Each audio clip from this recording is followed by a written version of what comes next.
Merhabalar. Bugün bu ergen kızımın mospolunu uzatacağım, saksını büyüteceğim, bayağı bir uğraşacağım, bakım yapacağım ve sizlere aktaracağım tabii ki. Philodendron succimephilum'u bir kısım bende gördükten sonra, bir kısım satıcı arkadaşlar da gördükten sonra almaya başladı biliyorum. Bakımıyla ilgili de bana çokça soru geliyor. O yüzden sizlere de aktarmak istedim. Bu çocuk ne sever, ne sevmez, başından neler geçti, ben aldığımda nasıldı, şimdi nasıl? Mospolunu niye büyütüyorum? Kil bilyesinde şu an kendisi ve kil bilyesindeki saksısını da büyüteceğim. Çünkü habire öne doğru devriliyor. Devrilmemesi için ne yapmamız gerekiyor? Bunu da sizle beraber ben de araştırmış olacağım. Biraz sonra da bir dışarıya çıkıp bu arkadaşa uygun saksı bakmam gerekiyor. Çünkü elimde ağır porselen bir saksı yok bunu sığabilecek kadar ve de deliksiz olması gerekiyor kilde baktığım için tabii ki. Ama her şeyden önce eğer ilk defa geliyorsanız ben Ezgi, bu arkadaşımız da Mia Hanım olur. Beraber iç mekan tropikal bitkilere bakıyoruz. Hem deneyimliyoruz hem araştırma yapıyoruz. Bunları da sizlere aktarıyoruz. Faydası bol olsun diye. Benim şimdi gitmem gerekiyor markete. Hadi siz de gelin. Hadi.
Evet, şimdi size küçük bir tavsiyem var. Bir yere saksıyla ilgili bir alışverişe giderken saksınızı yanınıza alın. Şimdi şunu buldum. Bir boy büyüteceğim şeyi de yanımda getirdim. Orkide saksının büyüğünü yapmışlar. Ben sevdim. 600 küsür. Bakalım. Şimdi bir başka yere daha gideceğim. Eğer orada daha değişiği güzeli yoksa bunu almayı planlıyorum. Yok ya, ben bunu direkt alayım bence. Değil mi? İlk defa dışarıda video çekiyorum. Çok heyecanlıyım. Evet, ben bunu alıyorum. Evet, iyi ki diğer yeri beklemeyip o beyaz saksıyı almışım. Çünkü diğer tarafta hiç porselen saksı yoktu. Büyük boy. Çok sevindim. Sadece tek sorunum şu an bitki destek çubuğu uzun olarak bulamamış olmam. İki tarafta da yoktu. Artık evdekilerden bir şey yapmaya çalışacağım. Kahvaltımı da aldım. Şimdi eve gidiyorum. Kahvaltımı yaptıktan sonra işlemlere başlayacağım.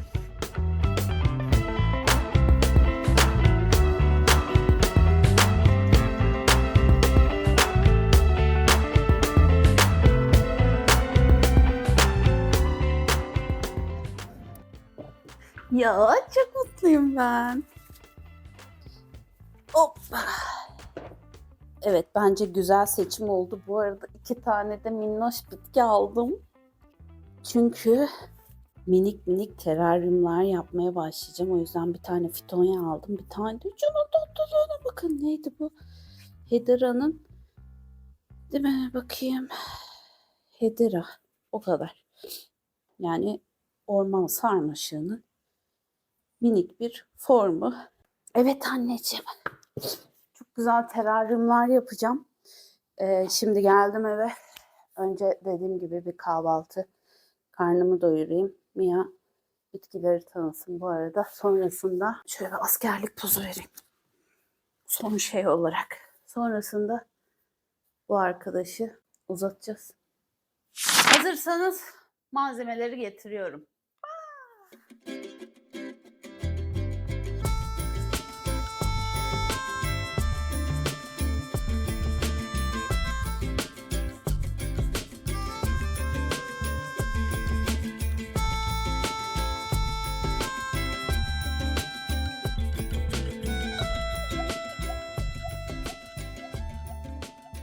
Evet, hepsi sanırım bu kadar. O zaman öncelikle mospolumuzu yapıyoruz. Şöyle. Ne haber Zeze?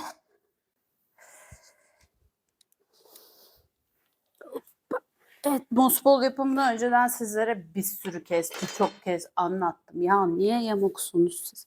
Ay, mospol yapımını size çok fazla kez anlattım, aktardım. Şimdi burada birkaç gün öncesinde küçücük bir paketten elde ettiğim kocaman moslarım var. Onun üstünü sonradan dolduracağız. Oy, bayağı uzun olacak. Yarım mı yapsam? Ama çok hızlı uzuyor ya. Kısa bir şey mi yapsam diyecektim ama boş veriniz. Ben normal bir şekilde yapacağım. Şurada yapayım dedim de. Neyse. Şimdi mosla ilgili, nemli tutma ile ilgili çok fazla sorun yaşadığınızı biliyorum. Diğer videoları da izleyebilirsiniz minik kuşlarım. 7/24 nemli kalmasına gerek yok. Bu konuda bana güvenin. Gerçekten. Bir tane takipçim, hatta bir sürü takipçim şeyi soruyor bana düzenli olarak. Bu mosu ben nemli tutamıyorum diye. Ben de o kadar dikkat etmiyorum, tamam mı? Yani bugün suladım mesela mospolları. Onun üstüne hani gidip bir daha kontrol etmiyorum. Bugün suladıktan sonra bir daha ne zaman kurudu diye. Bu sizlerden hani kurudu yorumlarını aldıktan sonra bir bakayım dedim ne kadar sürede kuruyor. Hava ciddi anlamda eğer çok sıcaksa evet bir hafta zaten nemli kalmıyor çocuklar. Yani duşun altında da yıkadım ben. İşte ne bileyim kendi sulama yöntemimi de yaptım. Yani ne yaparsam yapayım zaten bir haftadan fazla böyle çok fazla nemli kalmadığı için benimkiler de büyüdüğüne göre stres yapmanıza gerek yok. Arada bir nemlendirin. Yeterli bence. Çocuklar rahat bırakın. Bir de zaten her dakika o nemli olsa içinde kökler çürür. Minik kuşlarım. Oldu. Şimdi scumenfirum'dan bahsetmek istiyorum size. Ya çocuğa ben çok eziyet ettim. İlk geldiğinde ne zaman aldım hatırlamıyorum. Gene yan taraflara koyacağım tabii ki şeyleri, fotoğraflarını, videolarını. Kıllı gövdesine zaten aşık oldum. Ergen kızım diyorum o yüzden hani tüyleri şeyini çıkar ya ergenleri. Benim ergen kızım o. Ya ciddi anlamda zaten filodendronları çok seviyorum ama scumenfirum'u gördüğümde hem adıyla hem tipiyle hem yaprakları daha minnoş minnoştu o zamanlar bir avuç filan şu kadar filan da herhalde. Hem görüntüsüyle aşık oldum ve aldım. Materyalini o kadar çok değiştirdim ki niye bilmiyorum. O zamanlar bir de çok fazla deneme yapıyordum gerçi. Onunla da alakası olabilir. Millet işte kilde bakımın çok rahat olduğundan falan bahsediyordu. Bu arada ne yapıyorsun diye soracak olursanız şeyin telleri dik kalmış. Elimi ayağım yırtmasın diye onları kıvırıyorum. O dönem herkes böyle kilde falan bakım sağlıyordu bitkilerine. O yüzden sanırım bende de kil bilyesi yok. Ne o? Bana da bunu sormuştu hatta bir tane takipçim. Pomza değil, perlit. Yok perlit değil, pomza. Pomza taşında bakayım dedim. Normal kil bilyesi mantığıyla. Pomzada var. Aman nasıl ağır oldu. Bir de küçük pomzalar seçmişim. Çocuğun kökleri içinde sıkıştı, kaldı. Böyle saçma sapan bir şey oldu. Çocuk acı çekiyor. Sonra çıkardım yeniden toprağa aldım. Aroid karışımına. Bu bir dönem bir sürü bitkimi Mospol'a geçirdiğim tarihte sizinle beraber değil, kendim Mospol alma kararı aldım ve bir kez daha materyalini değiştirdim. Topraktan çıkardım, kile aldım. Benim Mospol'dakilerin hepsi kilde. Çünkü aroid toprağında çok fazla kök çürümesi yaşadım ben. Kildeki bitkilerimde. Normal aroid karışımındaki bitkilerimde.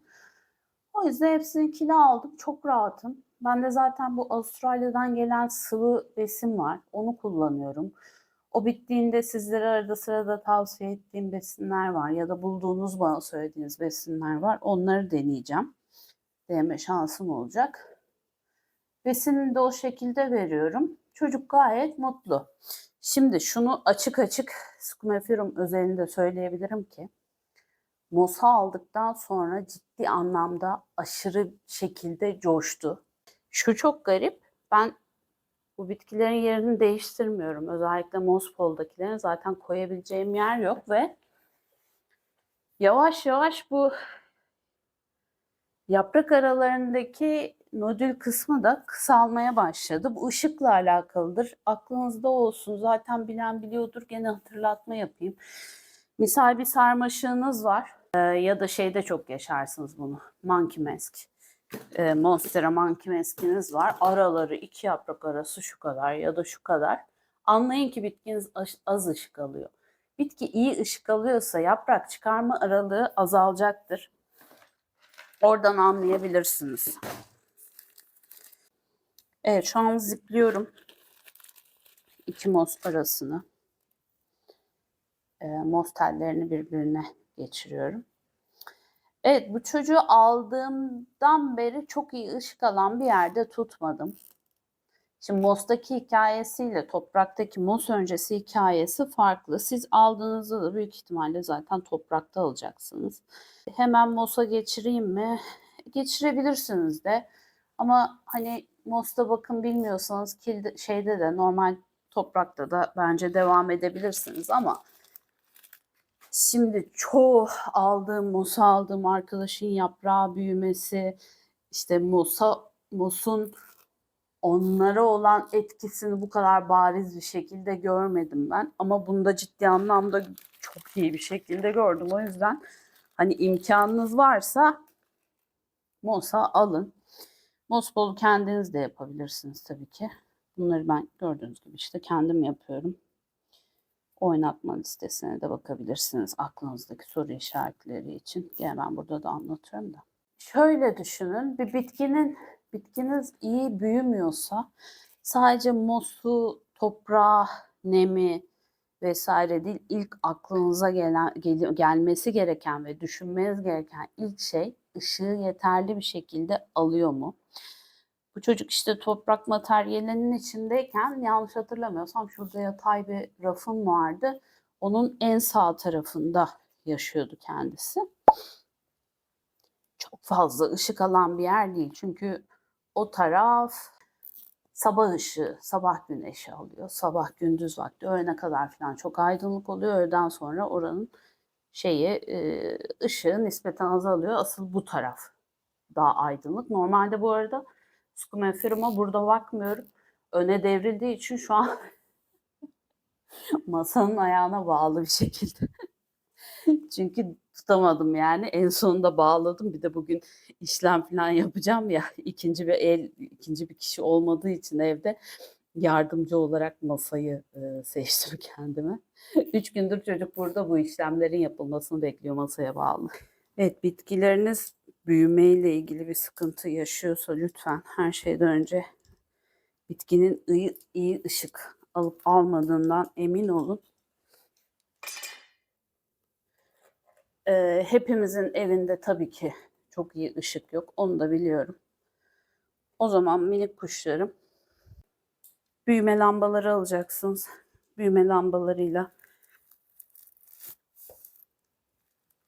bitkinizi destekleyeceksiniz. Yani fotosentez yapabilmesi gerekiyor bu çocukların ki sağlıklı bir şekilde kendi besinlerini kendisi üretebilsin. Bizim dışarıdan verdiğimiz besinler bir yere kadar. Yani bizim aldığımız vitaminler gibi düşünün. Ama ana yemeklerimiz işte sabah, öğlen, akşam ya da nasıl besleniyorsanız onlar ise fotosentez gibi düşünebilirsiniz. Aferin sana.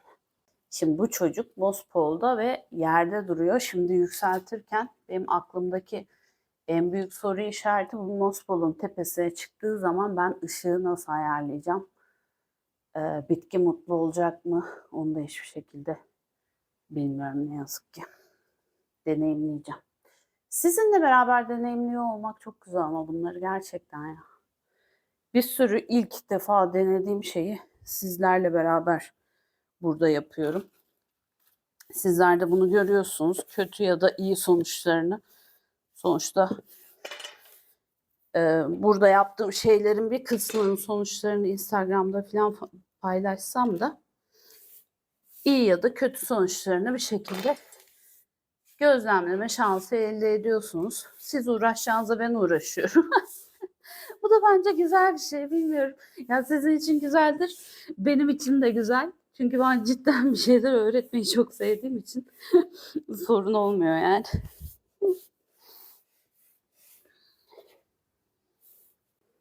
Bu arada anlatmamı istediğiniz, merak ettiğiniz bir şeyler varsa da aşağıya lütfen yazın. Bana bildirin.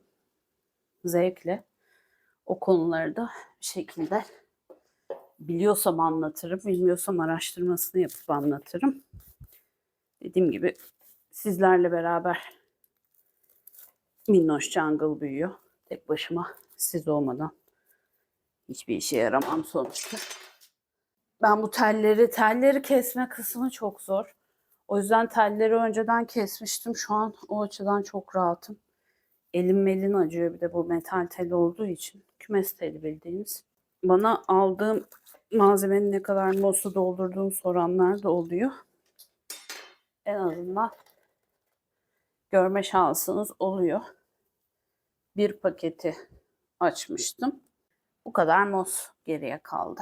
Philodendronların bakımları genel olarak rahat arkadaşlar. Zaten komple bakım videosunu izlediyseniz ya da bir philodendronunuz olduysa ne kadar rahat olduklarını anlamışsınızdır. Yani bir alokasyalarla diğer bitkilerle kıyaslandığı zaman arada dağlar kadar fark var. Bunlar sonra şu mosu uzatmaya zaman bulduğum için çok mutluyum ya. Bu arada yeni aldığım bitkileri böyle bu şekilde karantinaya aldım. Aklınızda olsun, dik olarak şey olarak sığmadı. Yataya aldım, onu şöyle kenara çekelim. Evet, şimdi ben bunda hiç destek çubuğu kullanmamışım. Tamam. Gene yosun alıyorum ve şu üst kısmı dolduruyoruz. Ya bu arada size bir şey göstereceğim. Bakın şimdi buradan hava kökünü vermiş. Şurayı ben doldurdum daha yeni. Buradan hava kökünü vermiş ve muhtemelen mosun altına doğru, suya doğru kökünü devam ettirmiş. Onu görünce dedim zaten hani hemen mosu uzatmam gerekiyor. Bu da yeni yaprağımız olacak. Umuyorum ki. Yapış yapış. Bakar mısınız? Deli gibi. Bunlar ne diyecek olursanız eğer. Tabii ki siz deli gibi değil. Deli gibi ekstra floral nektarin veriyor. Çok sinir bozucu bir durum. Yapış yapış şu an. Elim mesela yanlışlıkla oraya değdim. Şaka gibi. Evet. Şimdi buranın üst kısmını doldurdum. Destek çubuğu koysam mı diye koyayım ya. Ne olur ne olmaz. Şöyle 2 mos arasına malzeme alıp geliyorum.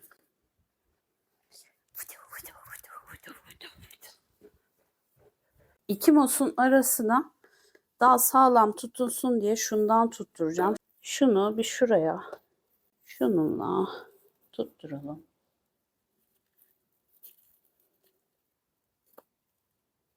Aslında niye bununla tutturuyorum ki? Daha sağlam olacaktır. Ya böyle ben bir şeyler yaparken benimle konuşuyor musunuz? Ben çünkü içerik üreticileriyle konuşuyorum. Onlar bir şey yaparken. Ya şunu şöyle yapsaydın ya yok bilmem ne falan diye. Elektrik kablolarıyla sabitleyeceğim. Daha sağlam olacak en azından. Şöyle şunu bir çekelim sizin görebileceğiniz şekilde. Ya çocuğum gene yapış yapış yaptım ben. Bir tane takipçim şey demişti. Ne kadar güzel sakin sakin yapıyorsun. Seni izlerken daha iyi öğreniyorum falan. Dedim evde birisine anlatıyormuş gibi yap. Sen de sakin sakin yaparsın. Siz burada yokken ben de böyle yapmıyorum ki. Ya bu yabancılar 8-10 tane kamera kullanıyor. Umuyorum ki bir gün şu şeyden YouTube'dan falan para kazanırsam zaten direkt buraya yatırım yapacağım her şeyi de. Bir tane, iki tane kamera daha olsun da böyle her seferinde sizin görmeniz için sizin yerinizi değiştirmek zorunda kalmayayım.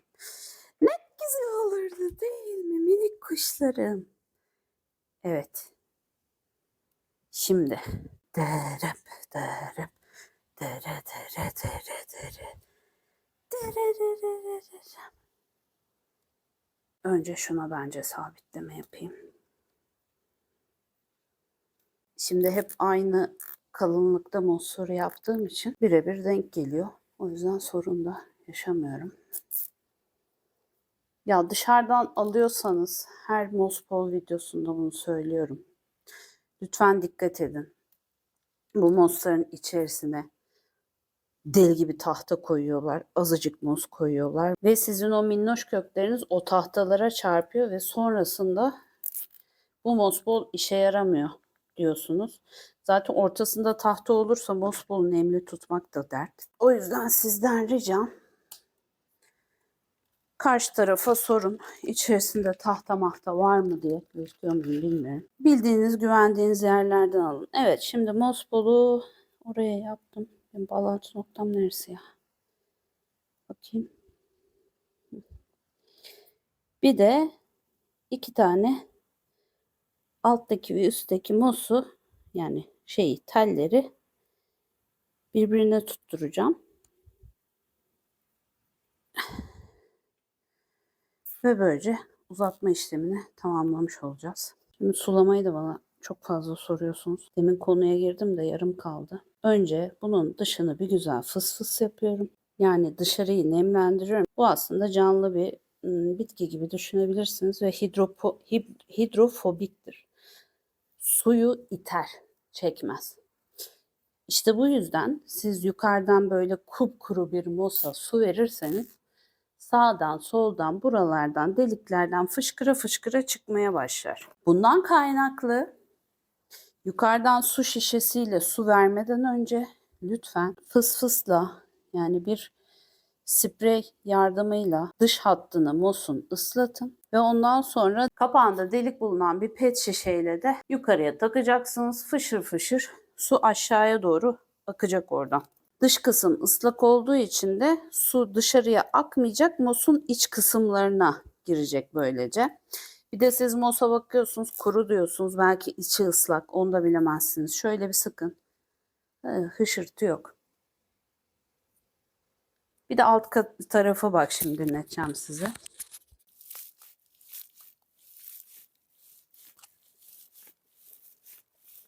Duyuyor musunuz? Kuru. Alt taraf kupkuru. Böyle sıka sıka deneyebilirsiniz. Şunu bir de şu tepeden de tutturayım. Şu an yaklaşık 2 metre oldu. Benim şu an en çok korktuğum şey bu işlemden sonra devrilmesi. Ama sanmıyorum. Ulan ben niye saksını büyüttükten sonra yapmadım ki bu işlemi? Çok saçma çekim yapıyorum şu an. Bitki hareket ettirememek çok zor şimdi. Kullanacağım saksıyı delik açmam lazım. İlk defa kullanacağım bu lehim makinesi. Nasıl ısınıyor ki bu?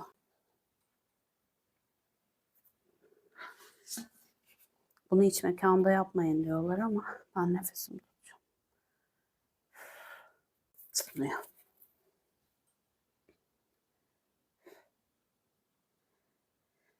Sıkma feroman gölgesinde oturuyordum bir başıma. Şimdi ben burada niye delik açıyorum? Bir, kil bilyesinin içine, sonuçta bunu kile alıyorum ya. Kilin içindeki köklere de hava geçmesi gerekiyor minik kuşlarım. O yüzden sizler de elinizden geldiğince hangi boyutta, ya bütün saksılarınıza yapabilirsiniz bunu bu arada. Hiçbir şekilde zarar yok. Hepimizin bitkileri kaybetmesinin en büyük sebebi kök çürümesi. Yani ben bile hala yaşıyorum. Ben bile çok ukalaca oldu ama ben de hala yaşıyorum. Ben de yaşıyorum. Bu olay işte bu köklerin içerisine hava girmesine yardımcı olup kök çürümesinin önüne geçecek. Şimdi kil bilyesinin içerisinde de sonuçta kök çürümesi olabilir. Kök çürümesi nedir? Oksijenin olmadığı, azaldığı ortamda bakterilerin aktif hale gelmesi ve kökleri çürütmesi, kökleri yemeye başlaması. Bunun önüne geçmemizin ise tek yolu oksijen. İşte bu yüzden bu delikleri açıyorum. Bu arada hiç koku çıkmadı ya. Çok ilginç. Bence yeter. Garip koktu ama. Malum olaydan sonra çoğu kişi gibi ben de eve yangın söndürme aleti aldım. İşte çok garip bir toplumuz ya. Başımıza bir şey gelmeden hareket etmiyoruz yani. Almadıysanız eğer lütfen sizler de alın. Şunun altına kil bilyesi koyacağım.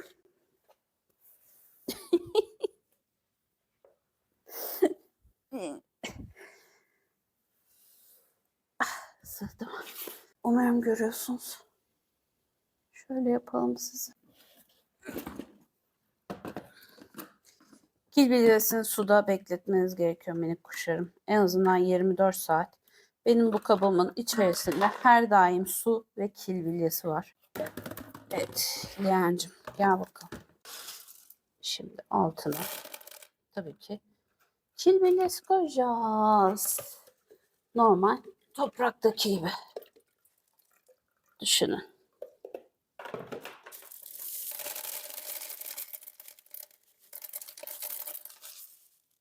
Evet.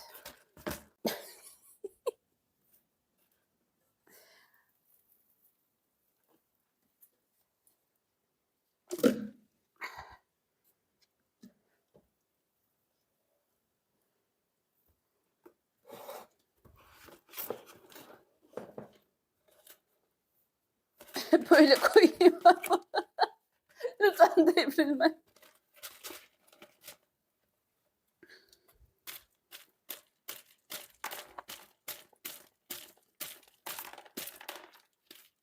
Yuh.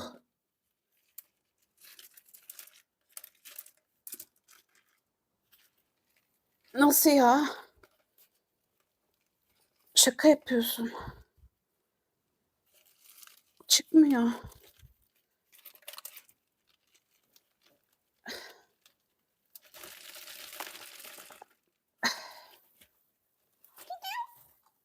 İkinci yönteme geçiyoruz minik kuşlarım.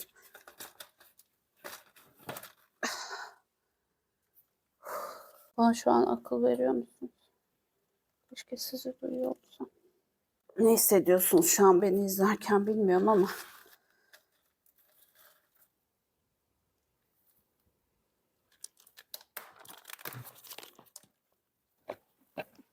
Ah.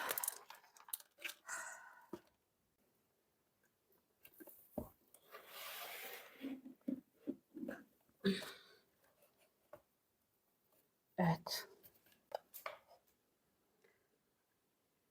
Umuyorum ki çekebiliyorumdur.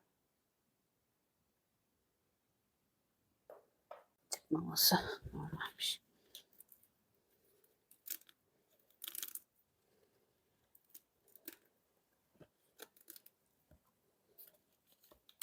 Kök budaması candır.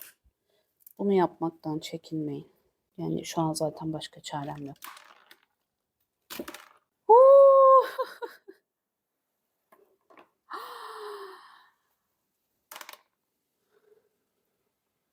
Çocuğum sen ne yaptın? Yani şu an bunu açmaya çalışmam çok saçma olur. O yüzden açmaya çalışmayacağım. Direkt bunu dikeceğim. Kökler zaten su akar yolunu bulur şeklinde. İşte az yosun kullanmanın zararını görüyor musunuz? Orası boşalmış. Şimdi şöyle bir şey yapacağım. Hiç sağlam değil çünkü bu muz.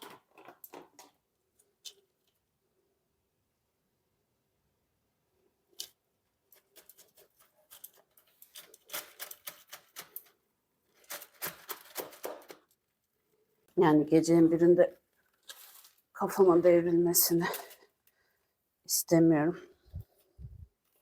Hadi annem ya.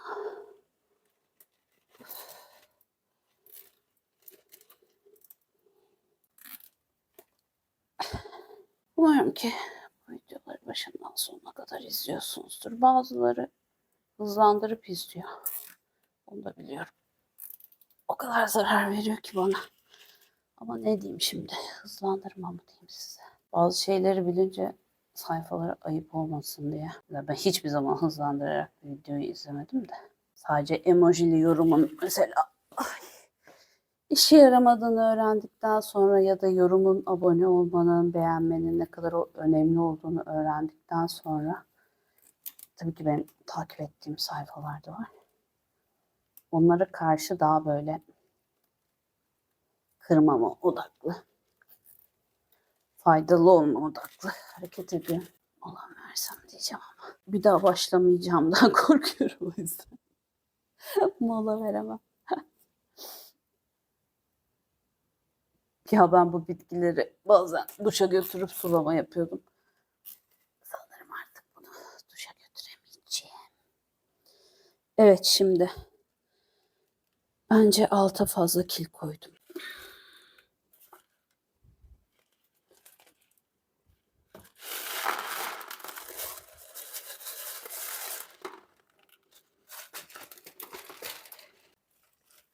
Oh.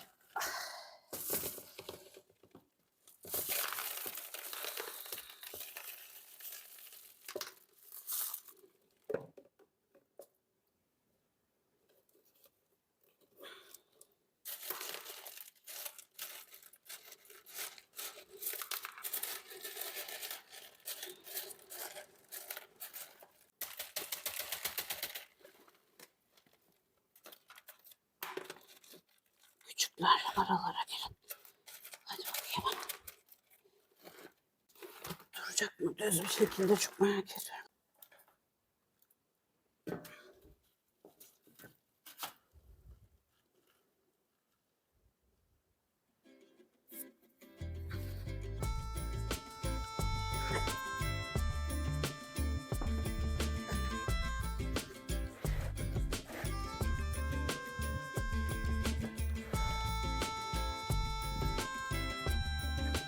Evet arkadaşlar burada durmasına karar verdim en sonunda. Çünkü nereye koyarsam koyayım sığmıyor.